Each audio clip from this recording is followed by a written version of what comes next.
You are listening to Radio Maria Canada. We now present the Health Hub, hosted by Kathy Biasi.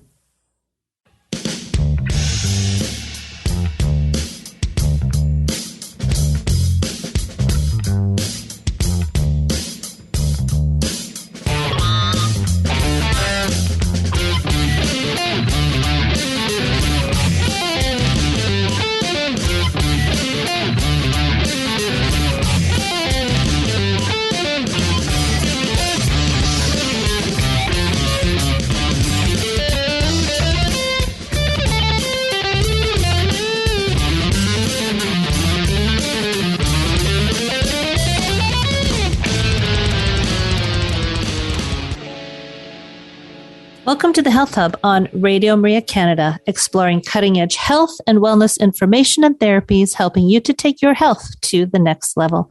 I'm Kathy Biasi, your host, and I am an holistic nutritionist and a professional cancer coach. If you've got back pain, listen up and stay tuned for today's show. We are talking all about back health, proper mechanics, movements, and strategies to work through back pain with Dr. Stuart McGill, author of Back Mechanic, The Secrets to a Healthy Spine Your Doctor Isn't Telling You. Dr. Stuart McGill is Distinguished Professor Emeritus after 32 years at the University of Waterloo, Canada, who authored over 240 scientific journal papers, 4 books, and mentored over 40 graduate students during this scientific journey. Investigations in the laboratory, training center, and research clinic probed back injury and pain mechanisms, rehabilitation approaches, and performance training. As a consultant, he has provided expertise on low back injury to various government agencies, many corporations and legal firms, and hundreds of professional and international athletes and teams worldwide. He is regularly referred special patient cases from the international medical community for opinion. His books include Back Mechanic, written for the lay public with pain, and this is also in 20 languages. Low Back Disorder, 3rd edition, written for clinicians. Ultimate Back Fitness and Performance, written for coaches and athletes. And Gift of Injury, a manual for rehabilitating the back injured strength athlete. Such a relevant topic, as so many people suffer with back pain. We talk about why a solution to back pain is so elusive for many people. What are some common myths surrounding back pain? Why do we need to pay special attention to movement patterns? This and so much more. Anyone who suffers or who has suffered from back pain knows how debilitating it can be. Stay tuned and get informed on how to create a great, healthy back. Everyone will be back in just a few minutes.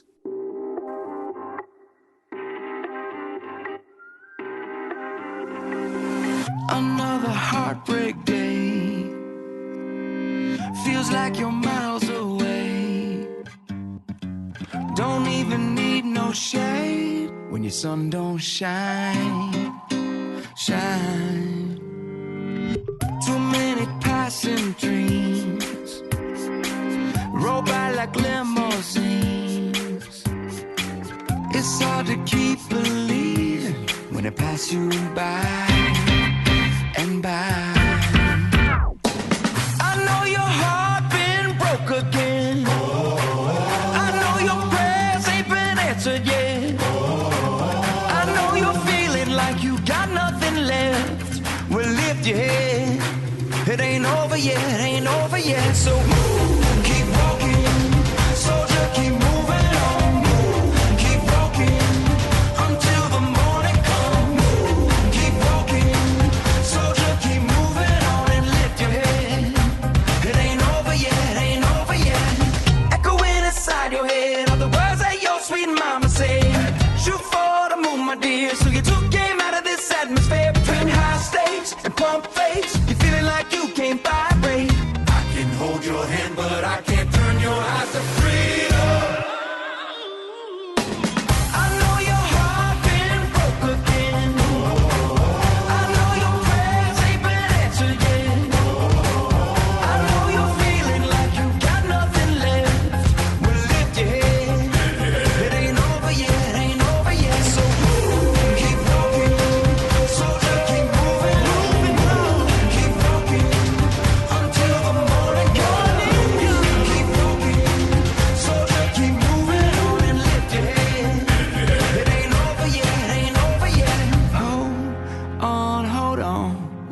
finished yet.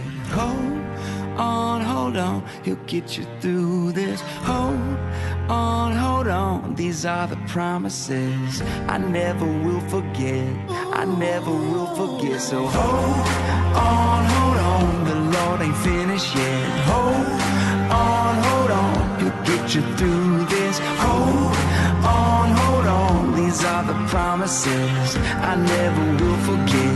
I never will forget. I know your heart been broke again.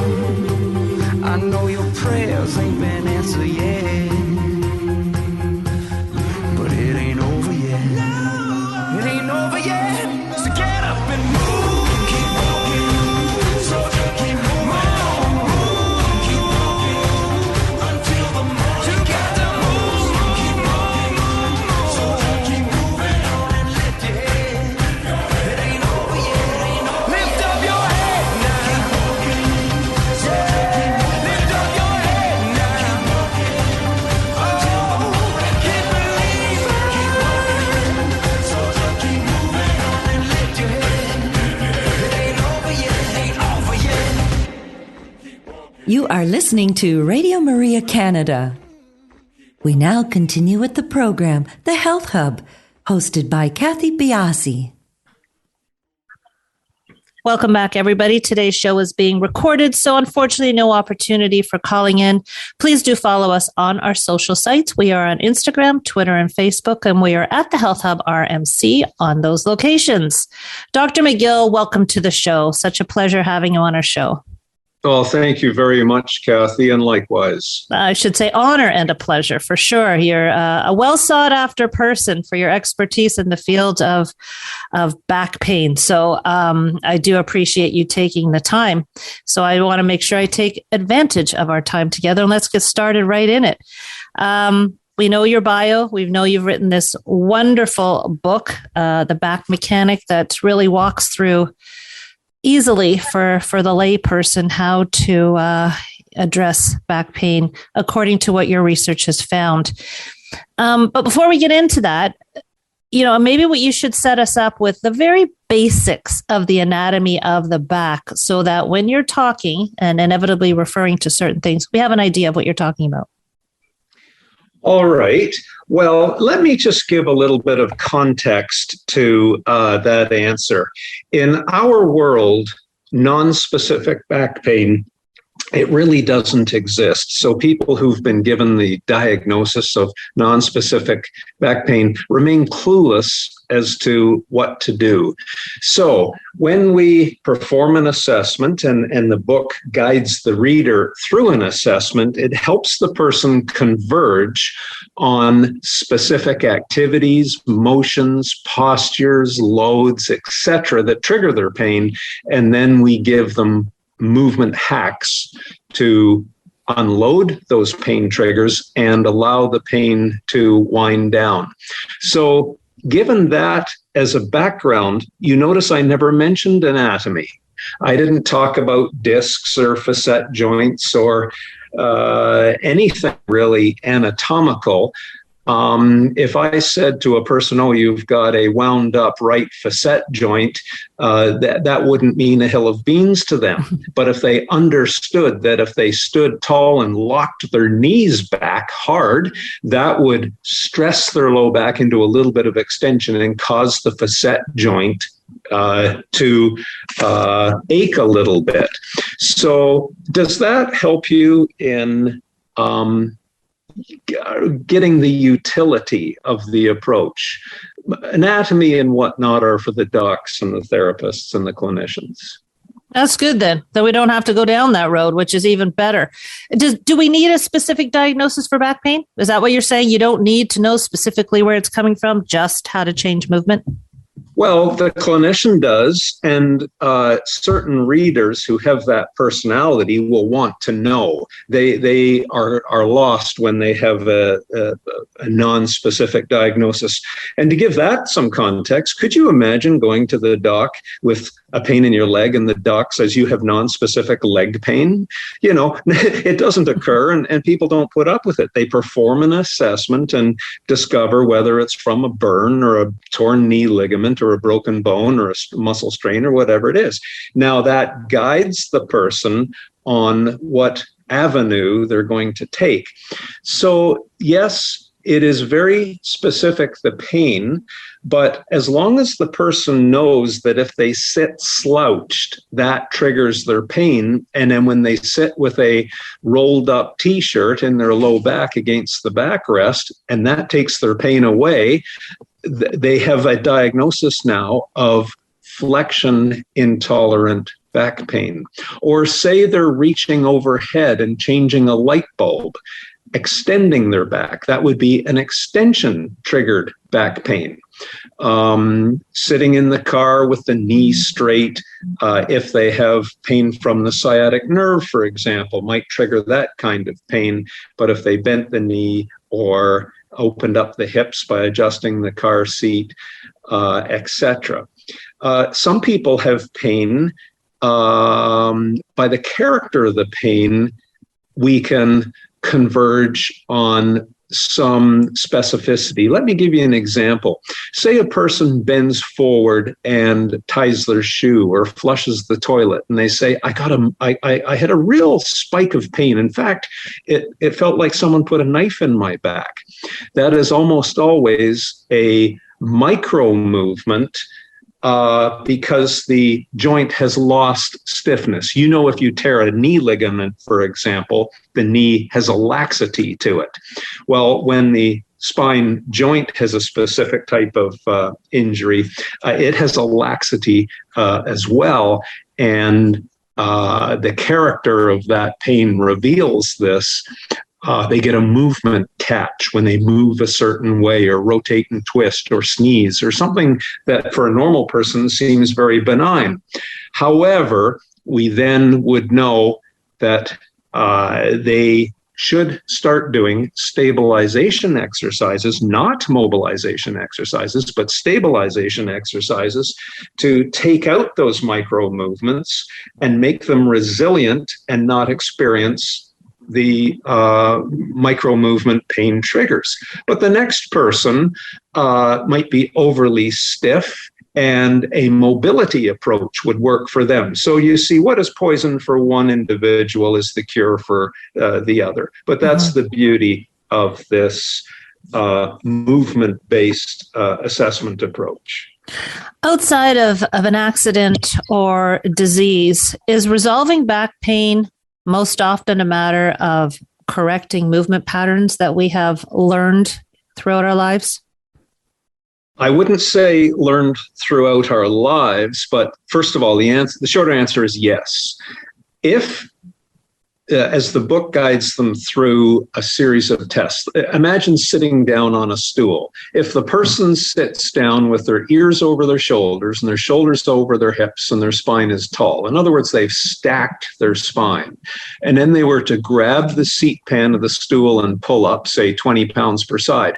If that didn't trigger their pain, we already know that particular posture is safe. It doesn't trigger pain. But if they become, chest proud and a peacock and lift their chest up, and that triggers their pain, we now have a very specific idea that what is causing that? Is it that they are walking with a lot of lordotic curve in their low back? Or are they doing specific types of Pilates or yoga exercises, extending their back?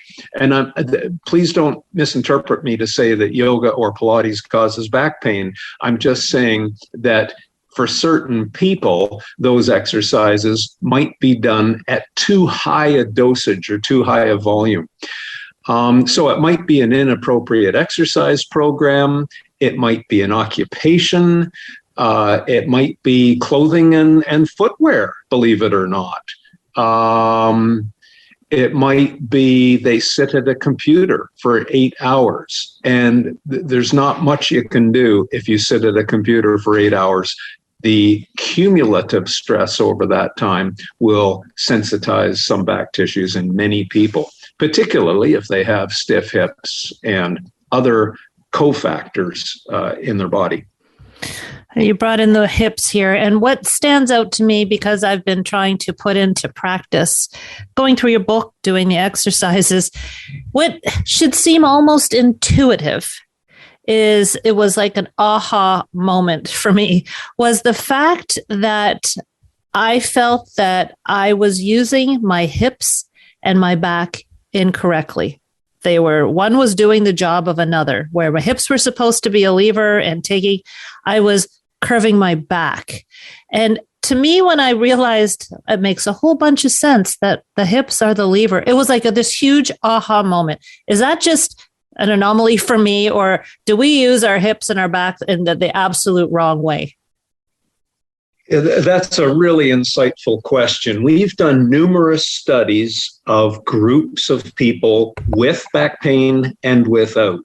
If we look at automotive assembly workers, those who have recurrent episodes of disabling back pain use their backs more than they use their hips. In other words, they keep their hips locked and they flex their spines forward with stiff legs to pick up the car parts.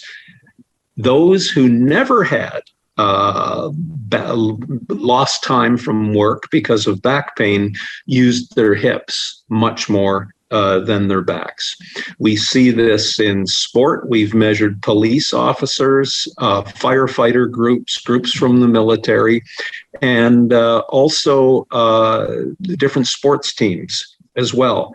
And the generalization that those who use their hips are more resilient from back pain and higher performers, which is interesting. And the ones who have back pain use their backs more, and they are not as good a performer. Is that a lack of mobility in the hips, or is that just an incorrect movement pattern, or maybe a combination of the two? Well, now it depends on the person.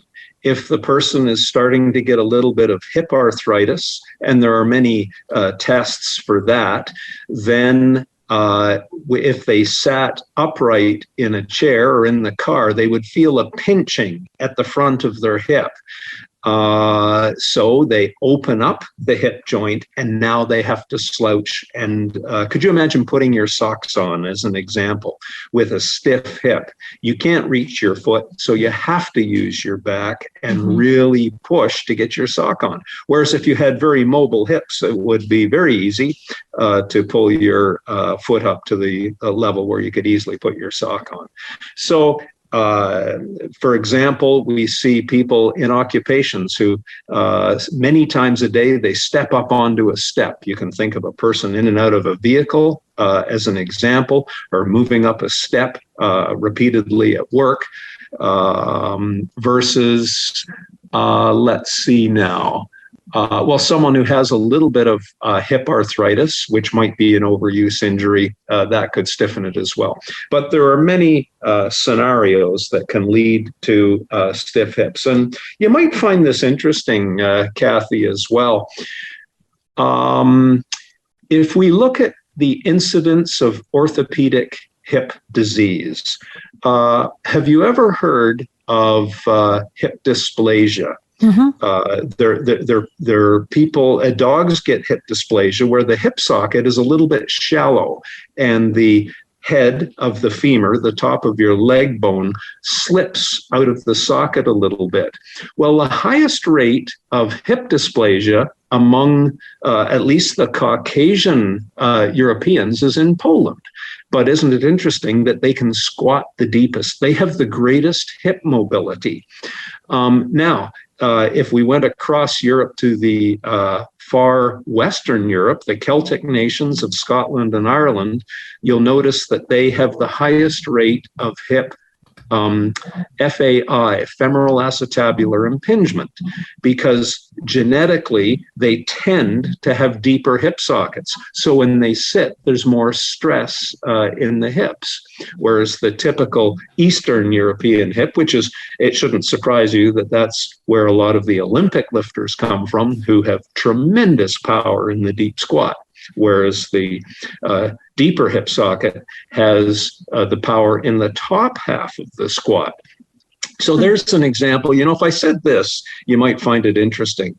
Genetics loads the gun, exposure pulls the trigger, and psychosocial factors influence the person's reaction to that pain. So, some people who just grin and bear it and get through the pain, and quite often make the whole situation worse, versus the next person, they have a slight little hiccup with their back and they're laying in bed. So or we look at some of the social influences. For example, I've said or had discussions with many patients over the years. I'll say, if you could walk short interval walks, 10 minutes, 3 or 4 times a day, this would really feed your back the signals it needs to adapt to be pain-free.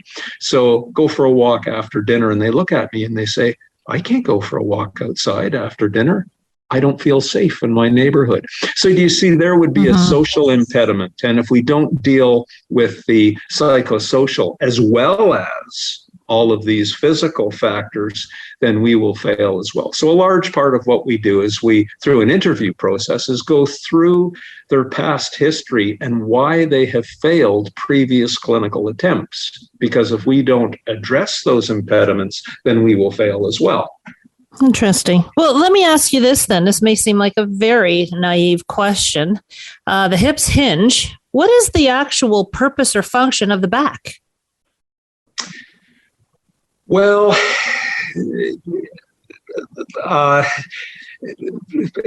obviously there's many functions. The torso is the only segment in the linkage. If you think of the linkage of the legs and the arms, it's the only torso that doesn't have a hard bone in it.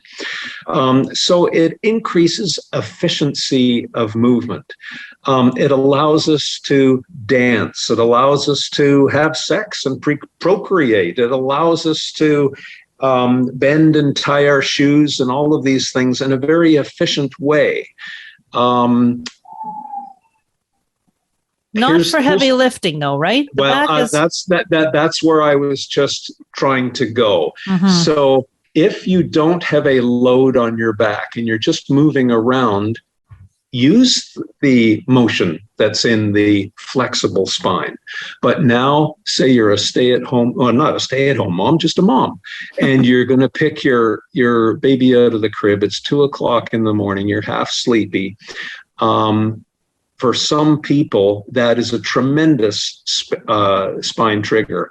If they lock their back in neutral, hinge forward through the hips, pull the baby across the crib mattress to their torso, and then, as you have astutely pointed out, use the hips as the lever, their backs are bulletproof. They're very resilient. But if they used their spines to lift the baby, if they had say something like a posterior disc bulge or a little bit of joint laxity, that could trigger an acute attack. So it depends on the person. Excuse me. But there's a little bit of an essay, I suppose, of when it's fruitful to use their back to create efficient movement when you're not under load. But if you're under load, use the hips. What are some of the biggest myths when you're looking or treating somebody? They come into you and this is the stretch I was told to do, and this is the stretch, and you have to say, oh, no, that's just not the way it's supposed to be. What are the biggest myths you've encountered? Well, one of the biggest ones is one size fits all, and it doesn't. You're familiar with people who they say, if I sit in the computer for 20 minutes, I get real debilitating back pain, sciatica down my leg, etc. But if I go for a walk for 20 minutes, it takes my pain away. Then the next person who's 65 or 70 years old comes in and says, sitting down gives me relief. Going for a walk is what triggers my pain. So there's an example of there's no such thing as non-specific back pain. clinically, we can't even talk about back pain. It's just that there's a pain in the back. It's the mechanism that is so specific. So that is one myth. Some people think, oh, I'm 30 years old. I've got this very fragile feeling back. What am I going to be like when I'm 70? Well, the truth of that one is most people, as they get older, those micro movements stiffen up, the joint gristles, their back pain goes away. Think of how many people, they go talk to their parents or they remember their parents with acute episodes when they were in their 30s and 40s. They haven't had an acute episode for years. It stiffens out. So there's another myth, I suppose. Mm-hmm. Here's one that a lot of people will enjoy. Take the typical patient who's been told you've tried everything. The last thing for you is surgery. They've tried therapy. They've been to the chiropractor. They've been to the psychologist. They've seen the surgeon. And now they say, well, you failed all of these conservative approaches. The last thing for you is surgery. We did a study. I started an experimental research clinic when I was at the university, and it ran for just over 15 years. We followed up with every patient we ever saw, Kathy. After 2 years of follow-up, those who were in the category of being told, the last thing for you is surgery, you failed at everything else, we gave them the back mechanic approach, and 95% of them avoided surgery. And in a 2-year follow-up, we're glad that they did. Mm-hmm. So there's a real myth buster. Well, it seems that, the no one size fits all is not treated, it's not being treated that way, right? I mean, I think you've mentioned it. I've seen it firsthand. There are 3 or 4 exercises that are given, bend at the hips, roll your back, and you just can't do all these things. So maybe that's the biggest point to come out of here is you can't just go and do these exercises that are kind of the standard. But when we come back, what I want to do is go over posture and things like that, and maybe some little tips you can give everyone at home to try and develop a good, healthy back. So everyone will be back in just a couple of minutes. I'm not about to give up because I heard you say there's gonna be brighter days. There's gonna be brighter days. I won't stop, I'll keep my head up. No, I'm not here to stay. There's gonna be brighter days. There's gonna be brighter days. I just might bend, but I won't break. As long as I can see your face.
Might bend, but I won't break. As long as I can see your face. When life won't play along and right keeps going wrong and I can't seem to find my way. I know where I am found, so I won't let it drag me down. No, I'll keep dancing.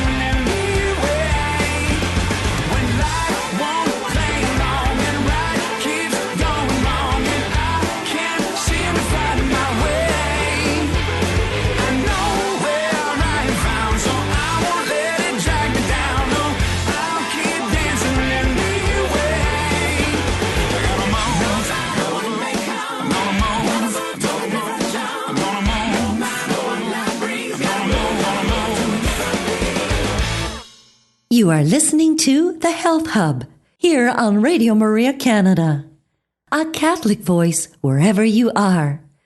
To contact us and be a part of the show, email thh@radiomaria.ca. We now continue with the program. Here once again is your host, Kathy Biasi. Welcome back. We are talking with Dr. Stuart McGill, talking about back pain, and we're going to get into his book because I think there's no better way to give you an understanding of what Dr. McGill has accomplished and how many people he's helped than just taking you through the book that he wrote just for you people. But first off, let's talk about posture.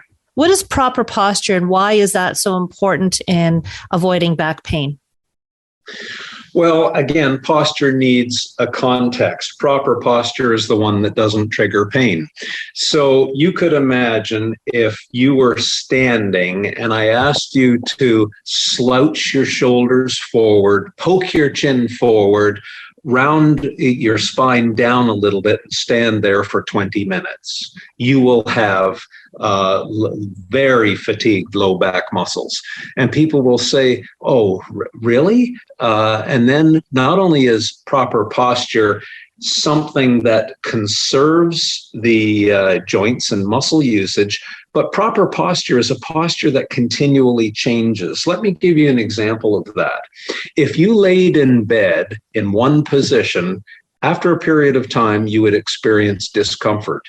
If you ignored that discomfort and don't move, that discomfort turns to pain. If you ignore that pain and you still don't change your posture, you will become injured. You will develop bed sores. So there is an example of the discomfort to pain to injury because of either an inappropriate posture or a failure to change posture. So sitting, for example, sit in a way, well, let's give one example where they might sit upright in a chair. If you do that, you use a lot of torso muscles and hip muscles to maintain that posture, which is fine. It unloads the discs of the spine, etc. But after 10 or 15 minutes, the torso muscles will be very fatigued. So now it's time to lean back and use the chair back, etc. So you get the idea. Posture should be a very dynamic concept. Interesting, which some of us requires the building of muscle if we're trying to correct it. And one interesting thing in the book that I've actually been doing too is with my abs. And you talk about strength versus endurance and the misconception there of what is needed for proper back health. But you're not talking about for back health, developing a six pack. You're talking about like one of your exercises to put your fingers into your sides and push out. And I found that very interesting too. What is the direct way that the abs are going to be affecting proper back health? Right. Well, we've already covered the concept that the spine is a flexible rod. It allows us to move in different directions. But if you were to pick up a bag of groceries in each hand, a flexible rod is no longer the ideal structure to carry the load. No engineer would stack a bunch of oranges on top of one another and then ask it to bear load. What they do is they put on guy wires on that flexible rod. You can imagine like a cell phone tower or something like that, where the guy wires connecting to the cell tower at different levels and in different directions down to the ground make it resilient to wind and storms and all that sort of thing. So in order for you to have a flexible spine, you now have to develop a guy wire system to stiffen it to allow you to carry your child and pick them up and your groceries and all this sort of thing. So the guy wire system in front of the spine is your abdominal wall. Now, there's quite a bit of controversy here. Some people think, well, a very large protruding abdomen is a bad thing for the back. Well, it may or it may not be. You'll notice that very strong men and women are not thin through the waist. They're rather thick. They have bigger guy wires out at a bigger distance, which adds more stability and allows them to pick up even heavier things. The price they pay is the loss of flexibility. So for most people, adding a little bit of abdominal fitness will add more stability and create a more pain-free and resilient spine. But the way that they do it is not through dynamic sit-ups. It's more isometric holds. So you've heard of a front plank or laying on your back and raising one leg and the opposite arm, which is called the dead bug, with the low back supported and not imprinted into the ground, would all be examples. Then, to your point, to transfer that muscle fitness to support your back when you're standing up doing something, can you imagine placing your fingers now lateral to your navel into the abdominal oblique muscles? So move your fingers around probably about 15 centimeters from the navel and poke them into your belly quite aggressively. Now, push your fingers out by hardening your abdominal muscles, flaring them out laterally. That would be one of the best coaching cues to create the most efficient guy wire system to support your spine while you were taking load. If you're just going for a walk, some people will tell the story, oh, I was going for a walk and I stepped into a little bit of an uneven part on the sidewalk and I jarred my back. They had insufficient stiffness. So mild contraction of the abdominals would have prevented that. So there's an example. And I believe we talked about this earlier. Sometimes we will get people with very robust abdominals and they lose a lot of weight. And then they get instability characters to the pain in their back. And that's not uncommon, believe it or not.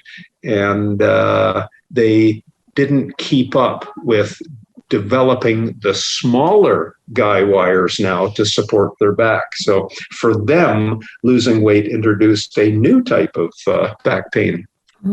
Yep, it's a constant thing to do. Any aspect of health is something you've got to be kept up with. Back health is no different. Now, I've got your book in my hand, Back Mechanic: The Secrets to a Healthy Spine Your Doctor Isn't Telling You, the step-by-step McGill method to fix back pain. So we talked about back pain being very individualistic. How can people then use your book to get started or cure their back pain? Read it and put the steps into practice. A funny story on that, I'd written textbooks for clinicians. 30 and 40 years ago, I never thought in a million years I'd write a book for the lay public. So I'd written my books for clinicians, and a couple of book publishing houses came to me and said, oh, we've read your book. Would you consider writing one for the lay public? And I thought, oh, this is...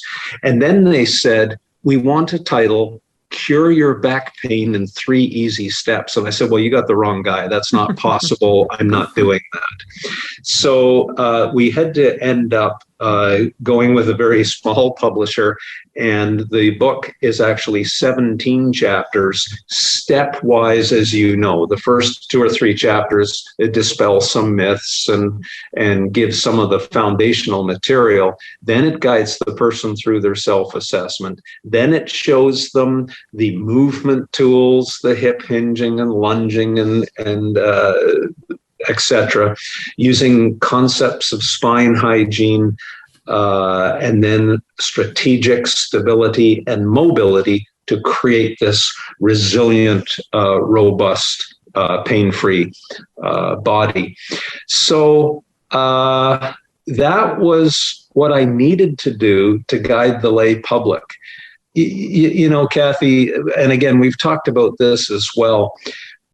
Generally, clinicians aren't trained to assess back pain. The average family doc if they got half a day in their medical training on back pain, they'd be lucky. So most people will have the experience of going to their doc and being told, well, here's an analgesic, but it may mask the pain for a while, but it doesn't address the cause. So that's why I had to write Back Mechanic and try and help people simply because of the void in the traditional healthcare system of getting a thorough assessment that will guide them. Well, and I think I don't know if you have a favorite part, because all of them are so interesting, but there's a section here. What is the title of it? Spine hygiene, of course. How to sit at a table properly, how to sit on a toilet properly, getting up from a chair to standing, arms crossed in front versus arms crossed behind your back. So applicable. And these are the things, when my aha moment actually was this woman brushing her teeth, and her posture, bending at the hips versus rounding your back. And it's like, righto, that makes so much sense. And that's why I love the book, because even how to vacuum properly, it's just so relevant to everyday life. And you've even designated a chapter for some of the back diseases, correct? I'm just trying to find it. Yes. There it is. Yeah. Yeah.